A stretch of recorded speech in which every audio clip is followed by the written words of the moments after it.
Well, let's stop for a few minutes and get a little preview of the customer service basics that are going to be a major part of the first half of the HVAC 1046 course. We're going to start making use of some of the library resources. The library has a streaming video service called Films on Demand. We're going to take a look at a series of episodes from a series called The Goals of Customer Service. I found this by searching customer service on the library website.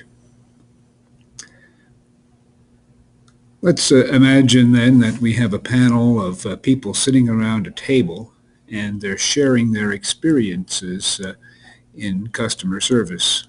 Well, we can imagine what some of the stories might include. The service person who promises to come and help, but we never hear a word from him or her. On the other side of that coin, maybe we had a good experience bringing something back to a retail outlet where they refunded our money or got us a new product with no questions asked. Running into that store just before closing demands a special kind of customer service from the person running the business. And we've all had the experience probably where we've been more or less blown off by a salesperson, but maybe we haven't had the experience where the company has made good with us on that particular event.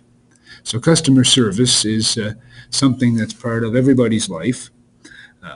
We have an expert from the 90s, and I hope some of his ideas are still appropriate. You can judge, who's talking about customer service as do we care or don't we care about our customers? I think the fact that it's 10 times easier to retain a customer than it is to go and find and sell a new customer still holds, and many of the industries that we are familiar with spend a lot of effort in loyalty programs and so on to keep that customer. Is the only thing a satisfied customer? Well, I think the folks who have a commitment to customer service believe that's the truth. The experts, well, they will say that when you boil it all down, it's a professional relationship that makes customer service work. Having a conversation with your customer clients, solving problems, being open, using some communication techniques, which may involve nonverbal communication, empathy, active listening, probing, how to manage those differences which are going to arise between you and your customer. You probably, in the time you've been in the field, had an opportunity to see these professional relationships work out well or work out poorly. Now we're counting upon hearing some of your stories about these professional relationships. Top-notch customer service, I guess that's the goal. Most organizations that deal with residential clients and retail clients and so on.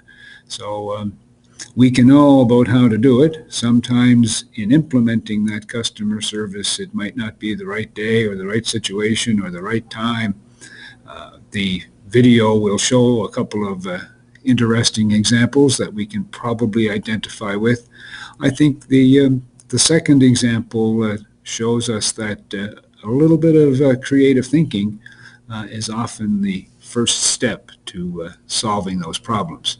So after we get all of our customer service issues dealt with, we'll want to be able to report this work we do today in a learning report, and that of course is an important part of your concern, because that learning report is how we're going to give you some well-deserved marks for your efforts.